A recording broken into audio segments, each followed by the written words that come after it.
नमस्कार, बहुत स्वागत है आपका। मैं हूं आपके साथ ऋतु ज्ञानवानी। सबसे पहले बात गुना की करेंगे, जहां पर छेड़छाड़ से ग्रामीण नाराज हुए हैं। ग्रामीणों ने बीनागंज बस स्टैंड पर जाम लगा दिया। आरोपी को गिरफ्तार करने की मांग की जा रही है। 8 वर्षीय छात्रा से छेड़छाड़ की गई, अश्लील हरकत की गई। कोचिंग जा रही नाबालिग छात्रा गांव के समीप स्थित है मां सुशीला तपोवन आश्रम के बाबा पर छेड़छाड़ का आरोप लगा है। उत्तर प्रदेश का रहने वाला आरोपी बताया जा रहा है। आश्रम का बाबा रामकुमार शर्मा है मुख्य आरोपी।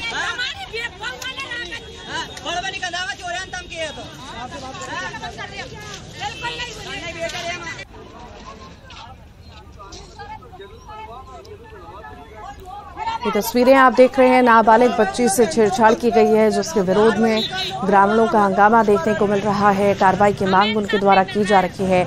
आश्रम के बाबा पर छेड़छाड़ का आरोप लगा है। बता दें, आश्रम का बाबा है रामकुमार शर्मा, जो मुख्य आरोपी है, जिसने छेड़छाड़ बच्ची के साथ की है और इसे गिरफ्तार करने की मांग जो है की जा रही है। रामकुमार शर्मा इसका नाम है, जो बाबा है आश्रम में। इसे गिरफ्तार करने की मांग की जा रही है। नाबालिग बच्ची कोचिंग जा रही थी, उसी दौरान छेड़छाड़ इस बाबा द्वारा की गई है।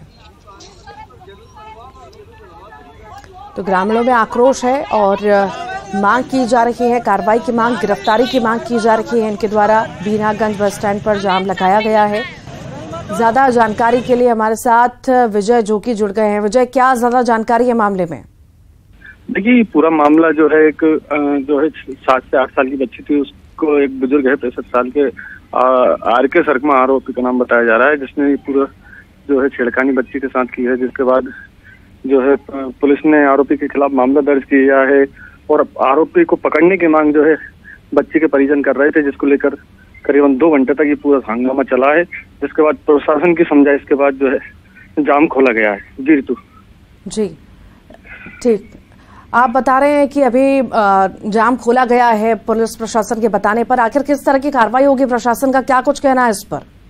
देखिए, अभी कुछ देर पहले हमारी थाना प्रभारी चाचोड़ा बलवीर सिंह गौर से बात हुई। उनका कहना था कि मामला जो है आरोपी के खिलाफ दर्ज कर लिया गया है। छेड़खानी पॉक्सो एक्ट तहत विभिन्न धाराओं में मामला दर्ज कर लिया गया है और आरोपी को भी जो है पकड़ने के लिए करीबन 3 टीमें जो है रवाना कर दी गई है पुलिस द्वारा और जल्द ही आरोपी की गिरफ्तारी की जाएगी। अब देखने वाली बात होगी कि पुलिस कब तक आरोपियों को गिरफ्तार कर पाती है।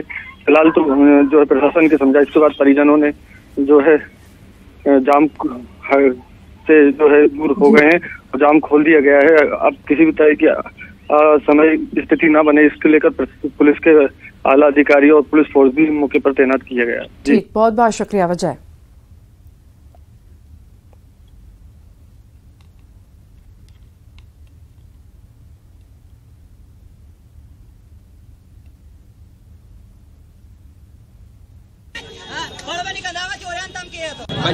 हमारी लड़की कोचिंग गई थी, कोचिंग से घर आ रही थी। रास्ते में उसने बुलाया शर्मा जी ने कि हाँ बेटा, हम प्रसाद देंगे तुम्हारे लिए। उसने पैसे का लालच दिया, इसको अंदर ले गया। अंदर ले जाके कपड़े निकालने लगा, छेड़छाड़ कर रहा था और बोलने लगा किसी से मत कहना। भोपाल में राज्यसभा सांसद और बीजेपी के राष्ट्रीय उपाध्यक्ष डॉक्टर विनय सहस्त्रबुद्धे ने पीसी की और मोदी सरकार के 9 साल की उपलब्धियां गिनाई। डॉक्टर विनय सहस्त्रबुद्धे ने MP की राजनीतिक अस्थिरता की खबरों को लेकर कहा कि PM नरेंद्र मोदी और शिवराज सिंह चौहान के नेतृत्व में मध्य प्रदेश विधानसभा चुनाव में आगे बढ़ेंगे।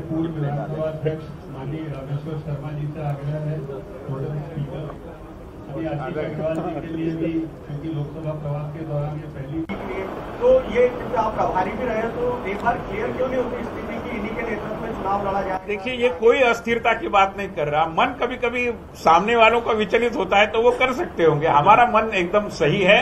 हम एकदम ताकत से और प्रधानमंत्री नरेंद्र मोदी जी के मार्गदर्शन में और शिवराज सिंह चौहान जी के नेतृत्व में चुनाव में आगे बढ़ रहे हैं।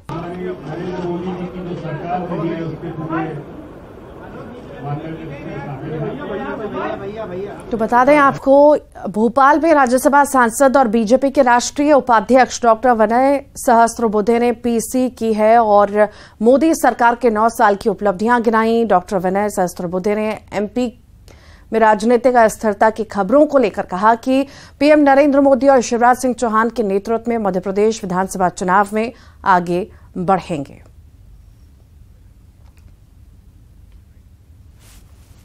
और इसी पर ज्यादा जानकारी के लिए शैलेंद्र भदौरिया हमारे साथ जुड़ गए हैं। शैलेंद्र, आगामी चुनावों को लेकर बीजेपी जोर शोर से जुटी हुई है लोगों को साधने के लिए, जनता को, वोटर्स को साधने के लिए, और इसी बीच एक बड़ा बयान राष्ट्रीय उपाध्यक्ष डॉक्टर विनय सहस्त्रबुद्धे ने दिया है और 9 साल की उपलब्धियां उन्होंने गिनाई है और कहा है साफ तौर से कि आगे के चुनाव भी नरेंद्र मोदी और शिवराज सिंह चौहान के नेतृत्व में ही लड़े जाएंगे। उनके बिल्कुल बहुत महत्वपूर्ण मायने हैं, क्योंकि उनको कहीं ना कहीं बीजेपी का थिंक टैंक माना जाता है और कई ऐसे मुद्दे हैं जिनको लेकर वो लगातार चिंतन मंथन पार्टी के लिए करते हैं। हालांकि आज वो मोदी सरकार के 9 साल पूरे होने पर जो उपलब्धियों को लेकर बात करने के लिए भोपाल आए थे और उस दौरान जब उनसे ये पूछा गया कि मध्य प्रदेश में चुनाव है और कई तरह की कयास जो है वो मध्य प्रदेश में लगाए जाते हैं कि कभी ये कयास होता है कि प्रदेश अध्यक्ष को बदला जाएगा, कभी होता है कि सीएम का चेहरा कौन होगा, इस सब को लेकर जो लगातार कयास रहते हैं उसको पर उन्होंने लगभग पूरी तरीके से विराम लगाते हुए साफ किया है कि मध्य प्रदेश में चुनाव जो है वो शिवराज सिंह चौहान के चेहरे पर ही लड़ा जाएगा। और चूंकि प्रधानमंत्री नरेंद्र मोदी हैं इसलिए यही कारण है कि उनका चेहरा भी एक महत्वपूर्ण होगा, उनके मार्गदर्शन में आगे बढ़ा जाएगा। हालांकि इसको लेकर अगर पहले की अगर हम बात करूं तो लगातार ये बात मध्य प्रदेश में होती रही है, चाहे केंद्रीय मंत्री नरेंद्र सिंह तोमर की बात हो या दूसरे तमाम जो बड़े दिग्गज नेता हो, वो हमेशा कहते रहे कि प्रधानमंत्री नरेंद्र मोदी भाजपा के अग्रिम पंक्ति के नेता हैं, सबसे बड़े नेता, और ऐसे में उनके नेतृत्व में लंबे समय से जिस तरीके से 9 साल से प्रदेश का और देश का विकास हुआ, ऐसे में कहीं ना कहीं एक चेहरा जो है वो उनका सबसे आगे रहता है। लेकिन जिस तरीके से प्रदेश नेतृत्व ने काम किया है, 18 से 19 साल का जो कार्यकाल बीजेपी का रहा है, तमाम सारी फ्लैगशिप योजनाएं जो है वो आम लोगों तक पहुंचाई और ऐसे में शिवराज का चेहरा भी रखा जाएगा। तो इसी तरह का बयान जो है उनको साफ तौर पर उन्होंने कहा है। जिस तरीके विपक्ष इस बात को लेकर लगातार ये सवाल खड़ा करता था कि क्या शिवराज का चेहरा आगे होगा या फिर कोई नया चेहरा सामने लेकर आएगी, लेकिन उन्होंने जिस तरीके से साफ किया है कि शिवराज सिंह चौहान और प्रधानमंत्री नरेंद्र मोदी के मार्गदर्शन में ही ये पूरा चुनाव लड़ा जाएगा। तो कहीं ना कहीं जो अटकलें जो सियासी गलियारों में लगाई जा रही थी उन पर पूरी तरीके से विराम जो है लगता है संभवतः इस बयान के बाद लग जाएगा। जी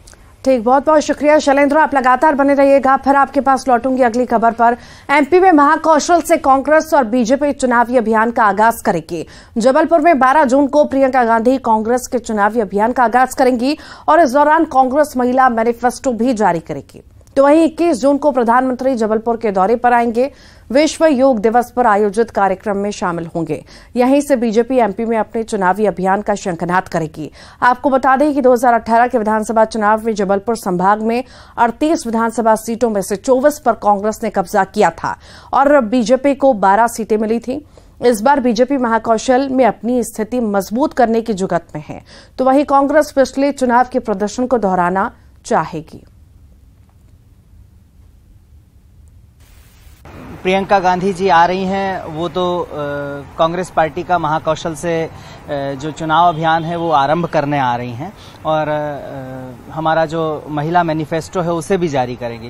लेकिन प्रधानमंत्री महाकौशल में जब आ रहे हैं तो मेरे कुछ उनसे वाजिब से सवाल हैं। प्रधानमंत्री जी मध्य प्रदेश पिछली बार आए थे तो महाकाल लोक का उद्घाटन करने आए थे, वो कूनों में चीतों को छोड़ने आए थे। प्रधानमंत्री मध्य प्रदेश आए थे तो वंदे भारत ट्रेन का लोकार्पण करने आए थे और महाकाल लोक की प्रतिमाएं खंडित हो चुकी हैं, कूनों में चीते मर चुके हैं और वंदे भारत ट्रेन की दुर्घटना के आए दिन आप ही के चैनल पर समाचार दिखते हैं। तो मैं समझता हूं कि प्रधानमंत्री अगर जब आ रहे हैं जबलपुर तो वो इस बार बताएंगे कि मध्य प्रदेश में ये सब घटनाओं के कारण क्या हैं। मुझे लगता है कि प्रियंका गांधी जी की कांग्रेस पार्टी में उपलब्धता सिर्फ इतनी ही है या उपलब्धि सिर्फ इतनी ही है कि उनका चेहरा जो है श्रीमती इंदिरा गांधी जी से मिलता है। बाकी ना उन्होंने कभी जमीन पर काम किया है, ना कार्यकर्ताओं से उनका कोई संवाद है, पर हाँ परिवारवाद की एक मिसाल जरूर है, इसलिए चरण वंदना उनकी होती है। इससे ना कार्यकर्ताओं में उत्साह आता है, ना कार्य करने की कोई प्रेरणा मिलती है। एक बात बहुत स्पष्ट है कि प्रियंका गांधी जी ने पूर्व में जिन जिन चुनावों का भी प्रभार संभाला है उनका बंटाधार ही हुआ है और वो अपने शीर्ष नेतृत्व दिग्विजय सिंह जी के बंटाधार वाले कार्यकाल को आगे बढ़ाने का काम करेंगी। मुझे नहीं लगता इससे ज्यादा कुछ और होगा। और ज्यादा जानकारी के लिए शैलेंद्र भदौरिया हमारे साथ जुड़ गए हैं। शैलेंद्र, चुनावी शंखनाद दोनों ही पार्टियों द्वारा किया जाएगा, महाकौशल प्लान की तैयारी में है कि आखिर किसे और कैसे साध सकें? देखिए, बिल्कुल मध्य प्रदेश के अगर मैं जिस तरीके से चुनाव है उसमें महाकौशल की बहुत महत्वपूर्ण भूमिका रहने वाली है, क्योंकि 2018 के अगर हम आंकड़े उठाकर देखते हैं तो पूरे महाकौशल में 38 विधानसभा क्षेत्र आते हैं, जिसमें से 24 सीटों पर अभी वर्तमान में कांग्रेस का कब्जा है और बीजेपी के पास 12 सीटें हैं। 2 पर जो है वो अन्य जो दलों के लोग हैं वो जीते थे। तो लेकिन ऐसे अगर 2013 के अगर हम आंकड़ा उठाते हैं तो ये आंकड़ा बिल्कुल उल्टा हो जाता है। यानी ये कहा जाए कि 2018 में बीजेपी को शिकस्त का सामना महाकौशल में करना पड़ा था, चूंकि इसी महीने में दोनों ही पार्टियों के दिग्गज जो है प्रधानमंत्री नरेंद्र मोदी की 21 जून को यात्रा प्रस्तावित है, वो योग दिवस के कार्यक्रम में वहां पहुंच रहे हैं और वहीं 12 जून को प्रियंका गांधी भी वहां पहुंच रही हैं। तो ऐसे में ये माना जा रहा है कि मध्य प्रदेश चुनाव का आगाज जो है वो महाकौशल से किया जा रहा है और दोनों ही राजनीतिक दल जो है अपना दमखम जो है महाकौशल में दिखाने वाले हैं। हालांकि अभी उनका दौरा प्रस्तावित है, लेकिन उसको पहले ही जो लगातार सियासत होने लगी है और जिस तरीके से बीजेपी की तरफ से जो आरोप लगाए गए हैं कि जब जब प्रियंका गांधी को किसी बड़े राज्य की जिम्मेदारी सौंपी गई है वहां कांग्रेस को हार का सामना करना पड़ा है। और इतना ही नहीं, वो ये भी बीजेपी का आरोप है कि वह मास लीडर नहीं है, जनता से उनकी कनेक्टिविटी नहीं है, केवल और केवल वह गांधी परिवार से आती हैं और यही कारण है कि जो कांग्रेस के लोग हैं वो उनको आगे प्रमोट करते हैं। उसके अगर दूसरी तरफ हम देखते हैं तो जो मोदी जी के जो दौरे हो रहे हैं उसको लेकर भी कांग्रेस हमलावर है। जिस तरीके से मध्य प्रदेश में महाकाल लोक का निर्माण हुआ और उसके बाद जिस तरह से जो मूर्तियां गिरी या जो खंडित हुई उसको लेकर जो है वो कहीं ना कहीं कांग्रेस हमलावर है और कह रही है कि जब मोदी जी यहाँ मध्य प्रदेश के दौरे पर आएंगे तो लगता है कि इन सवालों का भी वो जवाब देंगे। अब कौन किसका जवाब देगा ये तो आने वाला समय बताएगा, लेकिन फिलहाल जो है मध्य प्रदेश की राजनीति में बयानबाजी शुरू हो चुकी है और ये इसके साथ ही जो बड़े बड़े दिग्गज नेता हैं उनके भी दौरे शुरू हो गए और कहीं ना कहीं मध्य प्रदेश के अलग अलग हिस्सों के हिसाब से रणनीति तैयार। बहुत बहुत शुक्रिया शैलेंद्र। विधानसभा चुनाव से पहले कांग्रेस बस्तर में पार्टी को मजबूत करने में जुट गई है। कांग्रेस की जगदलपुर में बस्तर संभाग की बड़ी बैठक हुई। जगदलपुर में भरोसे के सम्मेलन के बाद बस्तर संभाग की बड़ी बैठक हुई और बैठक में कांग्रेस प्रभारी कुमारी शैलजा, मुख्यमंत्री भूपेश बघेल, पीसीसी अध्यक्ष मोहन मरकाम, सह प्रभारी सप्तगिरी शंकर उल्का, विजय जांगीड़, बस्तर सांसद दीपक बैज, बस्तर के 7 जिलों के जिला अध्यक्ष के साथ ही मंत्री, विधायक और कांग्रेस के पदाधिकारी बैठक में शामिल हुए। जगदलपुर के एक निजी होटल में आयोजित कांग्रेस की संभागीय बैठक में बस्तर के कांग्रेस नेताओं के साथ चुनाव को लेकर मंथन हुआ।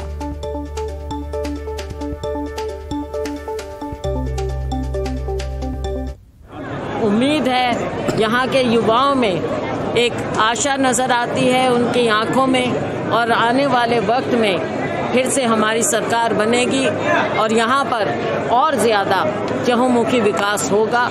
इसके लिए सभी लोग अपनी कमर कस रहे हैं।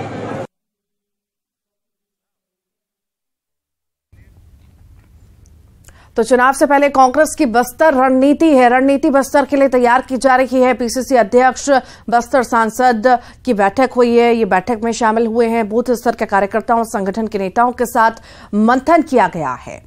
तो चुनाव से पहले कांग्रेस की ये रणनीति तैयार हो रही है, बस्तर के लिए रणनीति तैयार हो रही है और इसमें सब दिग्गज नेता शामिल इस बैठक में हुए हैं। मंथन किया गया है, बूथ स्तर के कार्यकर्ता भी इसमें शामिल हुए हैं। मंथन हुआ है कि आखिर किस तरह से वोटरों को लुभाया जाए। के द्वारा आयोजित बस्तर के संभागीय सम्मेलन में हमारे प्रभारी शैलजा जी और उनके सहयोगी जांगीड़ जी और सप्तगिरी उल्का जी भी सचिव दोनों उपस्थित थे और प्रदेश के तमाम नेता भी यहाँ मौजूद रहे। बस्तर संभाग के सभी साथियों के पदाधिकारियों का यह सम्मेलन और 4 घंटे तक लगातार ये सम्मेलन चला और इसमें बूथ प्रबंधन से लेके सोशल मीडिया और भारतीय जनता पार्टी के केंद्र और राज्य के नाकामी और सरकार की उपलब्धि, इन सब विषयों की चर्चा हुई और इनको लेकर हम आम जनता के बीच में जाएंगे।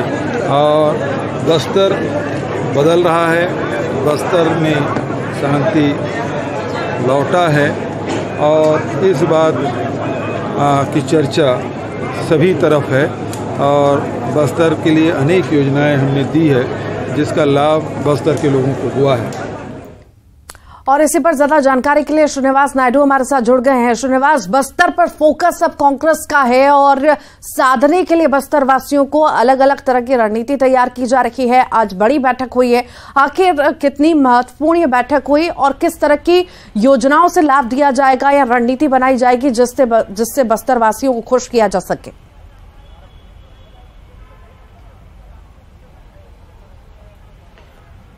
देखिए, भरोसे के सम्मेलन के बाद बस्तर में सबसे बड़ा संभागीय कांग्रेस का संभागीय सम्मेलन आज किया गया। इस सम्मेलन में प्रदेश के तमाम नेता, मंत्री, विधायक सहित प्रदेश प्रभारी शैलजा और मुख्यमंत्री शामिल हुए। लगभग 12 बजे शुरू ये बैठक 4 घंटे तक मैराथन बैठक चली। 2 सत्र में बैठक रखी गई। पहले सत्र में लगातार जो पीसीसी अध्यक्ष मोहन मरकाम और कवासी लखमा ने सरकार की योजनाओं के बारे में बताया और किस प्रकार चुनाव में उतरना और तैयार रहने के लिए बातें कार्यकर्ताओं को दी। साथ ही मुख्यमंत्री ने अपनी सरकार की जो योजना चल रही है उसको जन जन तक पहुंचाने के लिए निर्देश कार्यकर्ताओं को दिए और बस्तर की 12 सीटों के साथ पूरे प्रदेश में कांग्रेस की लहर बने, कांग्रेस की सरकार दोबारा बने। वापस लौटते हुए बड़ी खबर का रुख करते हैं। पहले जगदलपुर में कांग्रेस के संभागीय सम्मेलन में मुख्यमंत्री भूपेश बघेल भावुक हो गए। शहीद महेंद्र कर्मा को याद करते हुए भावुक हुए। इसके अलावा भाजपा सरकार के दौरान अपने ऊपर हुए दुर्व्यवहार की बातें कहते कहते सीएम बघेल की आंखों से आंसू निकल आए। देवती भाभी थी, ये बच्चियां सामने, सभी के सामने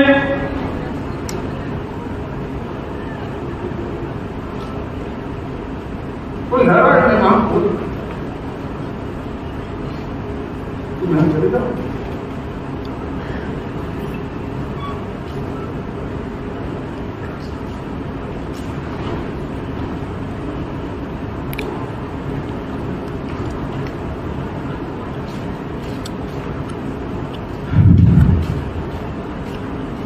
साथियों, हर बात सारे कार्यकर्ताओं ने कहा मूर्ति का निर्माण करेंगे।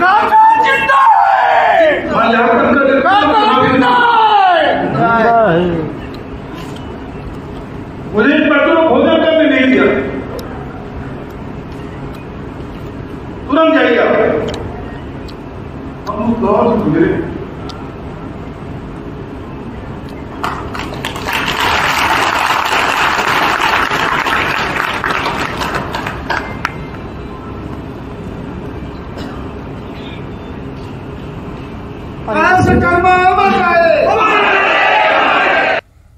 और ये तस्वीरें आपने देखी। संभागीय सम्मेलन में मुख्यमंत्री भूपेश बघेल भावुक नजर आए।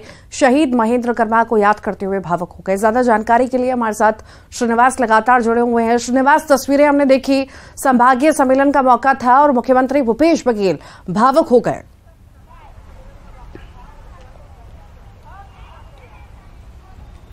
जी बिल्कुल, आज मुख्यमंत्री के जैसे संबोधन कर रहे थे उसी दौरान शहीद महेंद्र कर्मा को जैसे ही याद किया वो भावुक हो गए और बस्तर टाइगर जो महेंद्र कर्मा ने जो बलिदान दिया है बस्तर सहित प्रदेश के लिए उसको कार्यकर्ताओं को बताया। साथ ही ये कहा कि जीरम जो घटना हुई थी वो जीरम के बाद जो अभी कांग्रेस की सरकार बनी है वो भय का जो माहौल था वो खत्म हुआ। रात 12 बजे भी आज जीरम रात को कोई भी जा सकता है। साथ ही कहा कि जो बस्तर टाइगर महेंद्र कर्मा ने जो काम किया है उसे कोई भूलेगा नहीं और न ही कांग्रेसी सभी याद करेंगे और जो 2023 के चुनाव के लिए संकनात हो चुका है और सभी को एकजुट करने की बात की है। इनके बाद भी शैलजा जो प्रदेश प्रभारी उनने केंद्र सरकार की जो 9 साल की योजनाएं हैं उनको बताया कि जिस प्रकार केंद्र सरकार द्वारा जो महंगाई लगातार बढ़ती जा रही है उससे जनता कितनी त्रस्त हो चुकी है। इसलिए कार्यकर्ता और पार्टी के बूथ लेवल के जो कार्यकर्ता है प्रदेश सरकार की योजनाओं को जन जन तक पहुंचाना ये पहला उद्देश्य है और 2023 के लिए सभी को तैयार रहने के निर्देश दिए हैं। बस्तर के 12 जो सीटें हैं उस पर काम करने के लिए बात कही है। जी ठीक, बहुत बहुत शुक्रिया। और